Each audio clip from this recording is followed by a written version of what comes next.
प्रिय प्रेमियों, सुधी श्रोताओं, संप्रति हम सब ऋग्वेद के प्रथम मंडल के 79वें सूक्त के नवम मंत्र की व्याख्या में प्रवेश करने जा रहे हैं। यह मंत्र गायत्री नामक छंद में निबद्ध है। मंत्र दृष्टा ऋषि हैं गौतम राहुगण, देवता हैं अग्नि और विषय है अग्निदेव हम उपासकों को सर्वोत्तम धन दें। अब संबंधित मंत्र का प्रथम पाठ हो जाए। ओम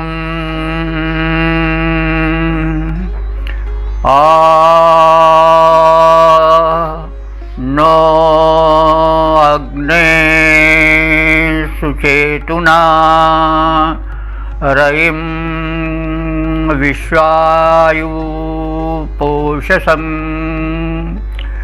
मारुडिगं धेहि जीवसे। शब्दार्थ से परिचय प्राप्त करें। अग्ने, हे अग्रगण्य देवता अग्निदेव, नः हम सबको, हम सब उपासकों को, जीव से माने जीवन भर के लिए,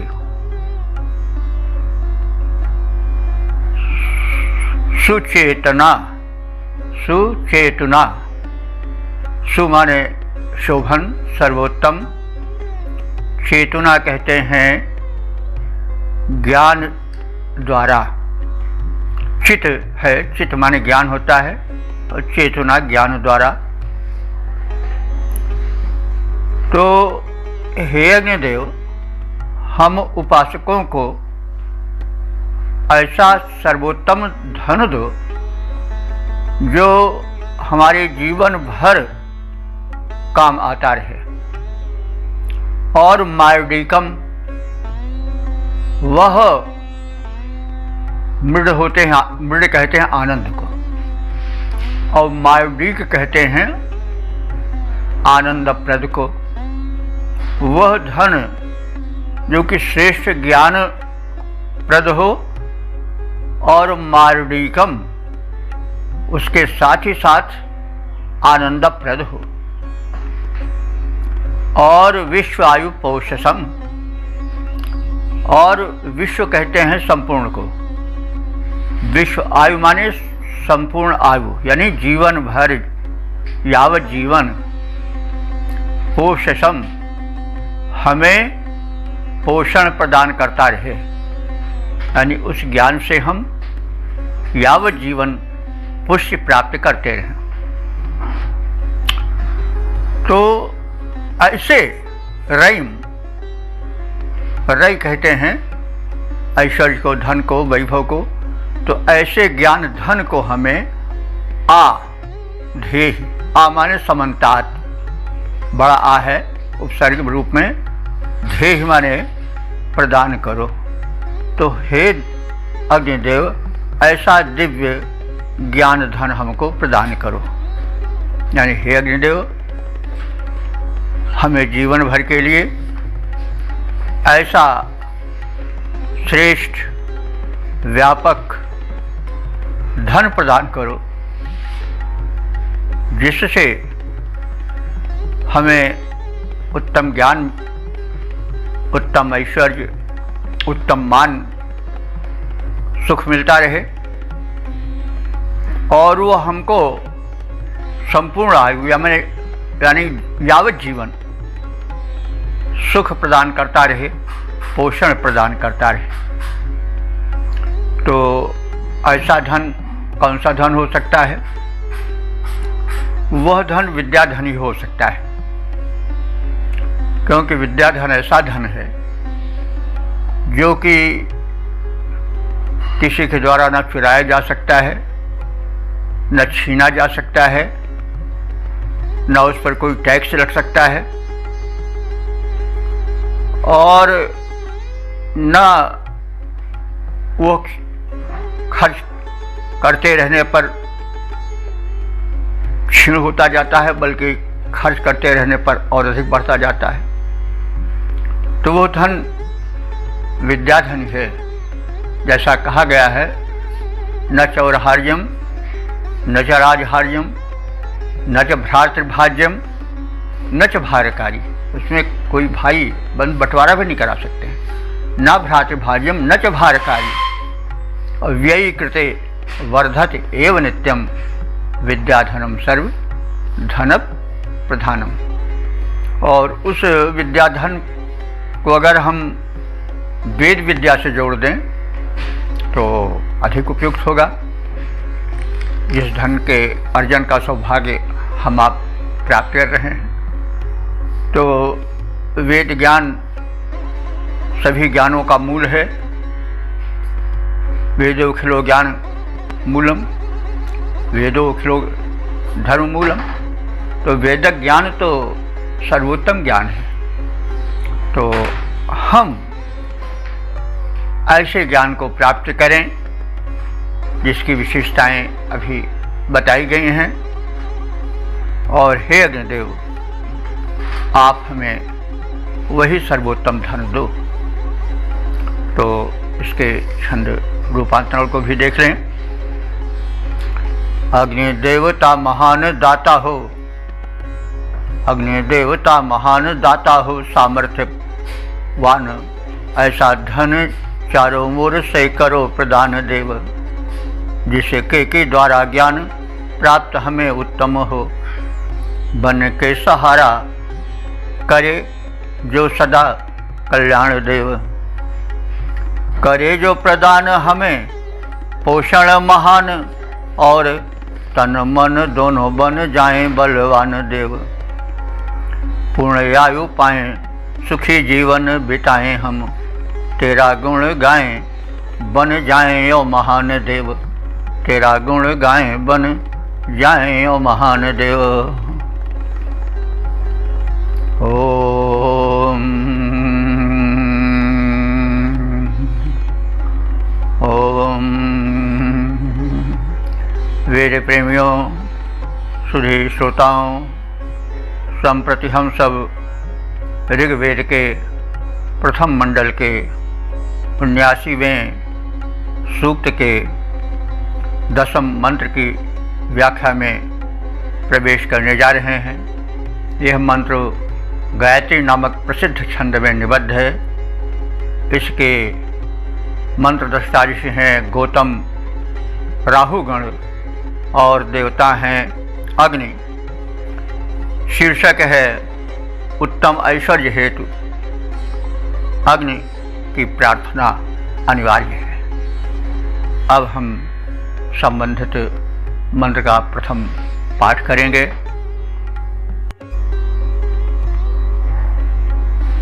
ओम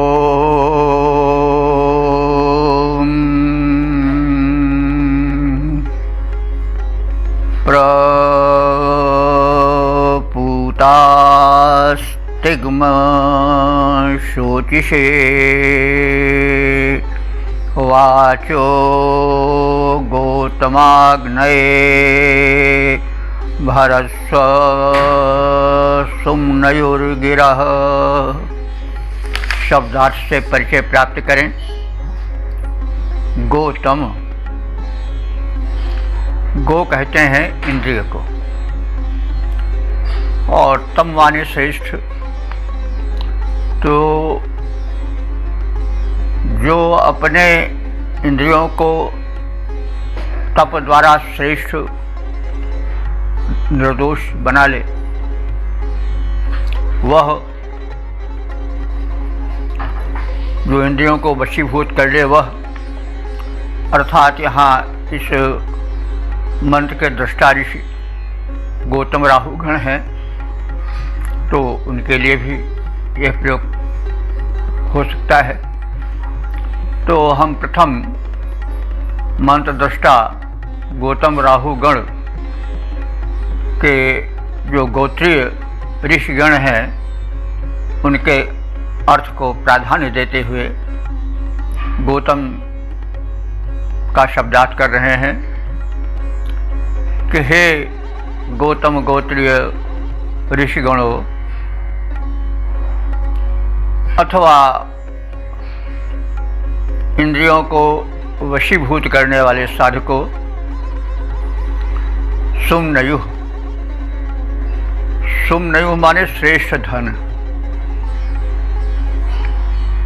चतुर्थी है, इसलिए प्रयोजन अर्थ में सुमनय अथवा सुमनयुः। सुमनयुः माने तुम लोग धनेच्छुक हो अथवा धनेच्छा के लिए। तो अब यहाँ धनेच्छा क्यों कही गई है, लेकिन सु शब्द लगा दिया गया है। सु माने श्रेष्ठ, उत्तम। तो धन का रहना आवश्यक है, क्योंकि धनात् धर्मः ततो सुखम। जब धन रहता है तो धन से ही धर्म भी हो पाता है। जैसे शुभ कर्म करना, यज्ञ कर्म करना, दान देना, किसी की सहायता करना आदि आदि जो बातें हैं वो तब तक अच्छी तरह से नहीं हो सकती हैं जब तक कि धन न हो। तो धन की कई कोटियाँ होती हैं, इसकी व्याख्याएं होती रही हैं। तो मतलब धन का होना आवश्यक है, लेकिन वो धन कैसा हो? सु माने श्रेष्ठ हो, शोभन हो, श्रम पूर्वक कमाया गया हो, ईमानदारी से कमाया गया हो।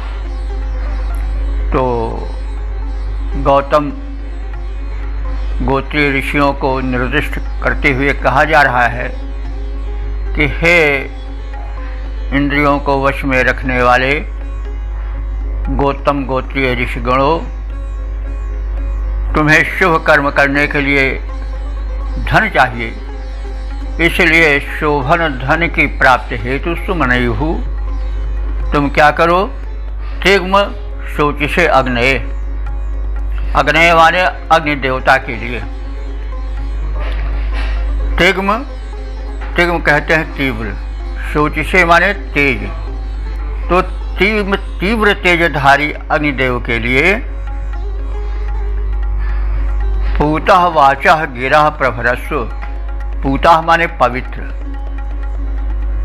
वाचः वचनों वाले, गिरा माने स्तुतियों को, प्रभरस्व माने पर्याप्त मात्रा में करो। तात्पर्य क्या है कि तुम धनेच्छुक हो, इसलिए तीक्ष्ण तीव्र दीप्ति वाले अग्निदेव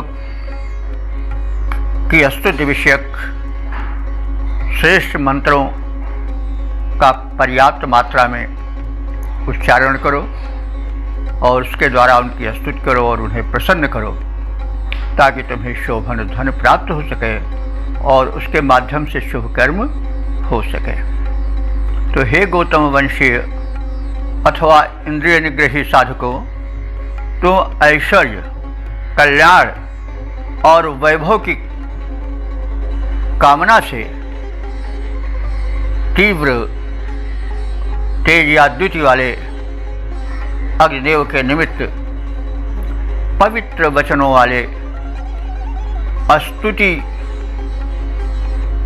वाले मंत्रों का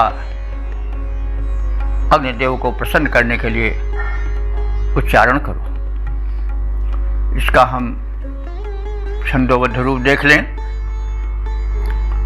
गौतम के वंशज पुनीत ऋषि वृंद तुम, गौतम के वंशज पुनीत ऋषि वृंद तुम, संयमी हो इंद्रियों के निग्रही सुखारी हो, धर्म हेतु धन का जुटाना अनिवार्य, धर्म हेतु धन का जुटाना अनिवार्य, किंतु संग्रह विहीन तुम तपोधन धारी हो, संग्रह विहीन तुम तपोधन धारी हो। अनुरोध ऐसी दशा में हमारा तुमसे है, इच्छित अगर अर्थ पुरुषार्थ भारी हो, तो तीव्र तेज धारी दिव्य अग्निदेव के निमित्त प्रार्थना सुनावो पूर्ण कामना तुम्हारी हो। प्रार्थना सुनावो पूर्ण कामना तुम्हारी हो। ओम ओम। वेद प्रेमियों, सुधे श्रोताओं, संप्रति हम सब ऋग्वेद के प्रथम मंडल के 79वें सूक्त के 11वें मंत्र की व्याख्या में प्रवेश करने जा रहे हैं। इस मंत्र के दृष्टा ऋषि हैं गौतम राहुगण, छंद है गायत्री और देवता हैं अग्निदेव। शीर्षक है अग्निदेव उपासकों के शत्रुओं का संपूर्ण विनाश करें। अब प्रथम संबंधित मंत्र का पाठ हो जाए।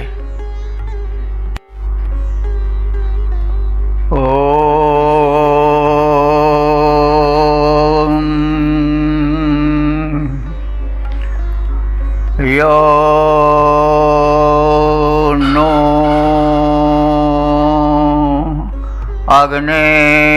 अग्नेभिदा सत्यन्ति दूरे पदिष्ट सह अस्माकमिद वृधे भव। मंत्र के शब्दार्थ से परिचित हो लें। अग्नि, हे समस्त शुभ कार्यों में आगे रहने वाले अग्निदेव, शत्रु बड़े कष्टकारक होते हैं, प्रगति पथ के बाधक होते हैं, सुख शांति के हरणकर्ता होते हैं, जिससे शुभ कर्म संपादित नहीं हो पाता, उसमें अनेक विघ्न में प्रस्तुत करते रहते हैं। इसलिए आपसे प्रार्थना है कि न माने हमारे, अंति माने समीप, अंतिक, वे शत्रु चाहे हमारे अंत माने अंतिक यानी समीप हों, दूरे अथवा किसी दूर प्रदेश में हो, हमारा अकल्याण चाहते हों, हमारे प्रगति पंथ के बाधक बन रहे हों, वे हमको अभिदास्यच माने अपना दास बनाना चाह रहे हों, ऐसे शत्रुओं को आप परिष्ठ पद दलित कर दो, नष्ट कर दो। अस्माकं वृद्धे भव, और हमारी वृद्धि के कारण बनो, यानी हमें प्रगति प्रदान करो। हे अग्निदेव, हमारे प्रगति के बाधक, सुख शांति के विनाशक, वे शत्रुगण चाहे वे निकट रहने वाले हों, चाहे दूर रह करके हमारे हित के बाधक बने हों, ऐसे सभी शत्रु जो हमें अपना दास बनाना चाह रहे हों, वे सब आपकी कृपा से समूल नष्ट हो जाएं। और हे देव, तुम हमारी वृद्धि प्रगति को निरंतर करते रहो, ताकि हम आगे बढ़ें, आत्म कल्याण करें, लोक कल्याण करें, समाज कल्याण करें, विश्व कल्याण करें, स्वयं धन्य बने और संसार को धन्य बनाएं। तो अब संबंधित मंत्र का छंदोबद्ध प्रारूप भी देख लिया जाए। अग्नि भगवान शक्तिमान हो महान, हम सेवक तुम्हारे इसे जानता जहान है। शत्रु जो हमारे दास हमको बनाना चाहें, जो है नीच और भरा उर में गुमान है। चाहे दूरवासी शत्रु निकट निवासी, मित्र शत्रुता का काम करते हैं जो। और यही एक बात देव देना तुम्हें ध्यान है। शत्रु को मिटाओ जड़ खोद के बहाओ, नाथ साथ साथ ही हमें वृद्धि करना प्रदान। वेद प्रेमियों, सुधी श्रोताओं, संप्रति हम सब ऋग्वेद के प्रथम मंडल के 69वें सूक्त के 12वें मंत्र की व्याख्या में प्रवेश करने जा रहे हैं। यह मंत्र इस सूक्त का समापन वाला मंत्र है। यह गायत्री छंद में निबद्ध है।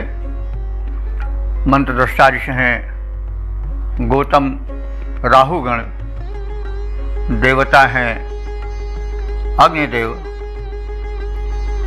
शीर्षक है सर्वद्रष्टा राक्षसों से विनाश की प्रार्थना अग्निदेव से की जाए। संप्रति कथित भाव को समेटे हुए मंत्र का पाठ हो जाए। ओम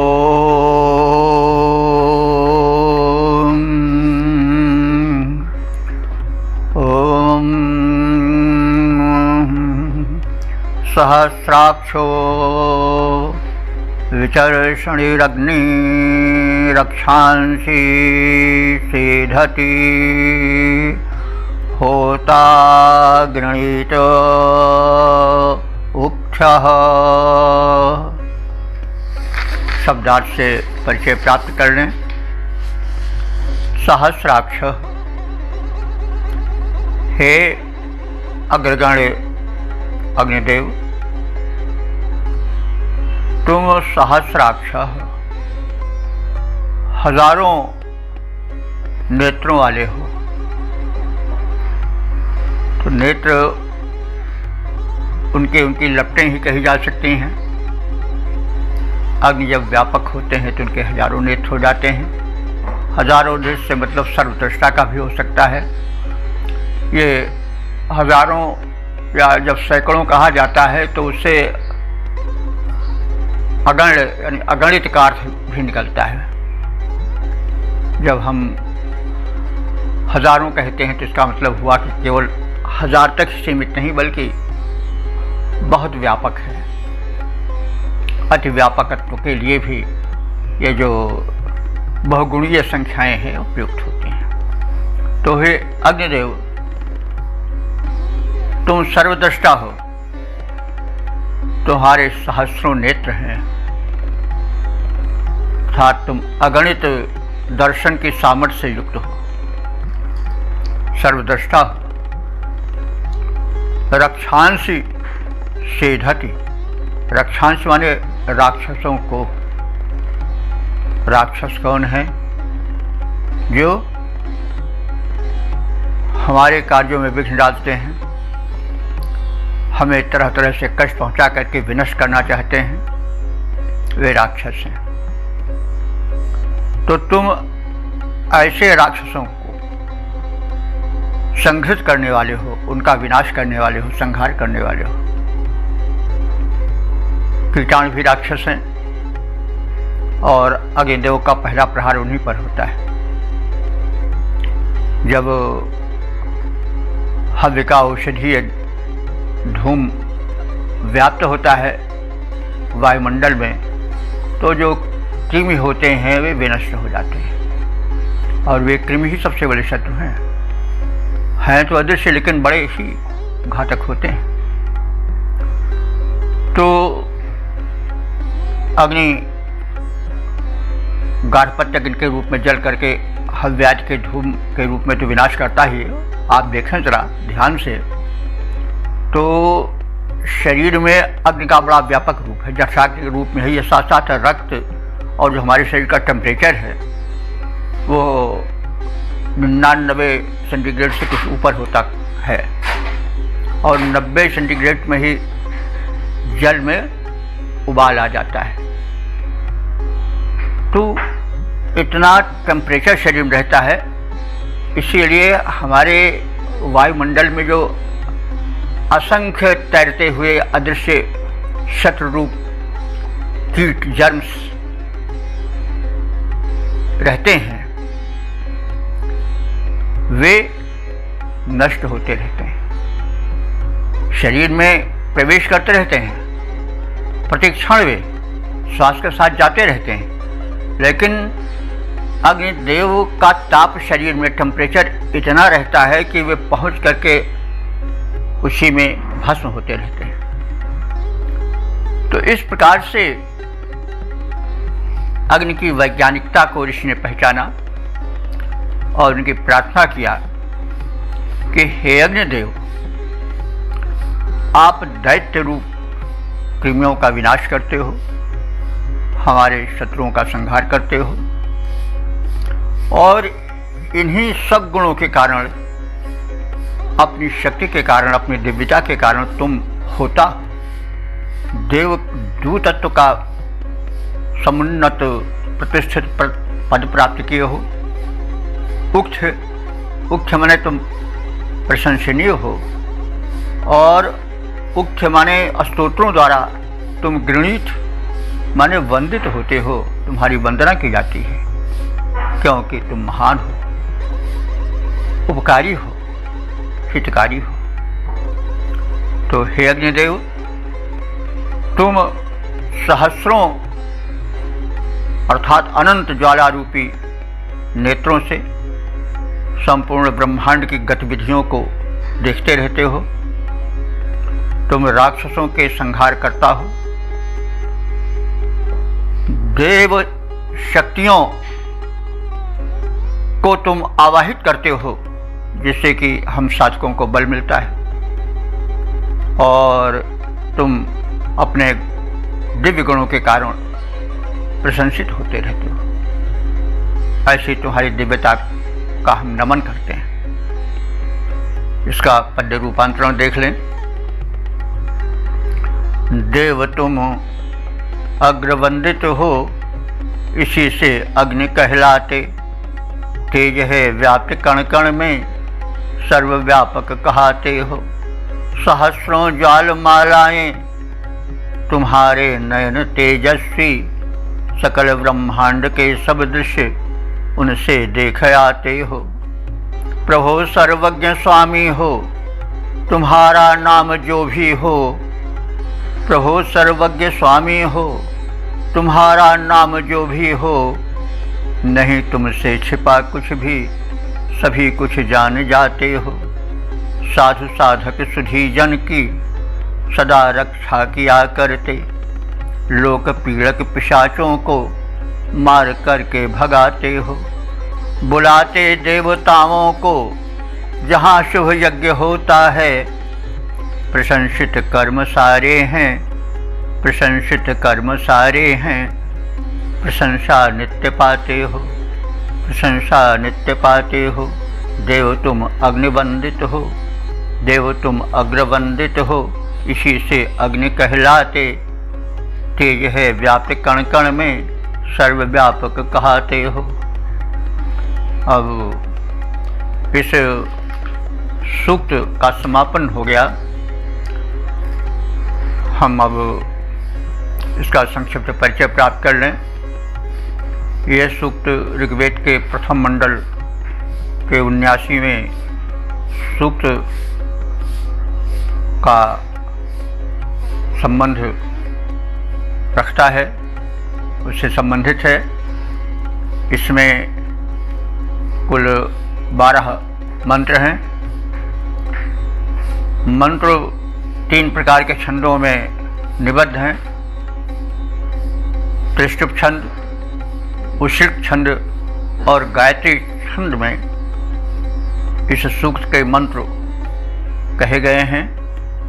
मंत्र दृष्टा ऋषि हैं गौतम राहुगण और देवता हैं अग्निदेव। इस प्रथम मंडल के 79वीं सूक्त में 12 मंत्र हैं, वे व्याख्यायित हो चुके हैं। अब तक के कुल व्याख्यायित मंत्रों की संख्या 877 हो चुकी है। तो अब हम इस मंत्र के जो देवता हैं अग्नि, जो कि ऋग्वेद के प्रधान देवता हैं और इंद्रदेव के बाद जिनसे संबंधित सूक्त सर्वाधिक हैं, उनके विषय में इस सूक्त में कथित आशय से परिचित हो लें। इस सूक्त के प्रथम मंत्र में अग्नि के लोक प्रकाशक रूप का चित्रण है। अग्नि सूर्य रूप में द्विलोक में निवास करते हैं और जगत को प्रकाश देते हैं। विद्युत रूप में वे वर्षण में सहायक होते हैं, जिससे प्यासी धरती की प्यास बुझती है। और गार्हपत्य अग्नि के रूप में घर में वे हमारी रसोई में, हमारे घर में दीपक बनकर प्रकाश करते हैं। विद्युत भी उन्हीं का रूप है। तो वे हमारे जीवन में साथ साथ लगे हुए हमें जीवन देते हैं, हमारे तन मन को स्वस्थ रखते हैं, हमें प्रकाश देते हैं, हमें वृष्टि का सौख्य देते हैं, लाभ प्रदान करते हैं। तो ये सब उनका व्यापक को कल्याणप्रद रूप देखा गया है, ऋषि ने परिचित कराया है। और दूसरे मंत्र में वृष्टि के कारण अग्निदेव का व्यापक परिचय है। तीसरे में अभाव ग्रस्त जीवन में वैभव भरने वाले अग्निदेव का चित्रण है। चौथे में विविध धनों, गोधन, अन्नधन आदि धनों के प्रदायक अग्निदेव का परिचय है। पांचवें सूक्त में उपासकों को समृद्ध बनाने का अनुरोध है। और छठवें में वैभव की प्रार्थना है। सतवें में अग्निदेव से रक्षा की प्रार्थना है, क्योंकि सब कुछ मिला रहे धन वैभव, लेकिन अगर रक्षा न हो तो फिर वह सुरक्षित नहीं रह सकता है। आठवें मंत्र में दुख दारिद्र्य के विनाश की प्रार्थना है और यह संकेत किया गया है कि नहीं दारिद्र्य समम दुखम, दारिद्र्य के समान कोई दुख नहीं है। न बंधु मध्य धनहीन जीवनम, अपने टोले मोहल्ले में, घर परिवार में निर्धन बनकर रहना बड़ा कष्टकर होता है। तो इस बात का संकेत किया गया है। और धन से धर्म भी होता है, यह बात भी बताई गई है। और सर्वश्रेष्ठ धन क्या है, इसकी ओर संकेत किया गया है अगले मंत्र में। 10वें मंत्र में अग्निदेव सर्वोत्तम धन प्रदान करें, और वह धन विद्या धन ही हो सकता है। और उस विद्या धनों में वेद विद्या का धन और सर्वोत्तम है, क्योंकि वह सबका मूल है। 11वें में उपासकों के शत्रुओं, बाधकों के विनाश की प्रार्थना है। और 12वें में सर्वद्रष्टा प्रशंसनीय सर्वबंध अग्निदेव को नमन किया गया है। इस प्रकार से अग्निदेव की व्यापक महत्ता का, उनकी उपयोगिता का इस मंत्र में जो है वो परिचय दिया गया है। अग्नि की महत्ता से हम सब लोग परिचित हैं और इसलिए अग्नि से जुड़ें। हम आहुति रूप में अपने शरीर में जो जठराग्नि है उसके रूप में, जो ताप शरीर में है उस रूप में अग्निदेव के हम आभारी बने रहें। और एक चीज़ और जान लें बंधुओं कि हम जो भोजन करते हैं वो भी आहुति ही है। यज्ञाग्नि को हम प्रदान करते हैं ना, कवल के रूप में आहुति ही तो है। तो वो आहुति जो हो वो शुद्ध हो। जब हम अशुद्ध आहुति देंगे तो क्या होगा? प्रदूषण फैलेगा। इसलिए हमें आहुति जो भी हो, प्रदान जो भी करें, वो शुभ हो, स्वास्थ्यवर्धक हो, सुबुद्धि प्रदायक हो, सात्विक हो। तो आदि सब बातें इसमें बताई गई हैं और इन सब पर हम ध्यान रखें। और ज्ञान जब तक आचरण में नहीं आता है तब तक उसका सही लाभ नहीं होता। जैसे पचा हुआ भोजन ही शरीर को पोषण दे पाता है, जो भोजन पच नहीं पाता वो दोष पैदा कर सकता है। इसलिए हमें वेद मंत्रों का ज्ञान प्राप्त हो और उसके साथ साथ हम अपने जीवन को उस सांचे में ढालने का प्रयास करें और वेद ज्ञान को सर्वव्यापक बनाने की चेष्टा करें। हम कह करके जो कुछ हो पा रहा है कर रहे हैं, आप सब इसके प्रचार प्रसार के माध्यम से अपने दायित्व को पूर्ण करें। अब हम सब अगले व्याख्याक्रम में 80वें सूक्त की व्याख्या में प्रवेश करेंगे और अगले सूक्त के देवता हैं इंद्र, जो कि ऋग्वेद के सर्वोत्कृष्ट देवता हैं। अब इस निवेदन के साथ आपसे विदा।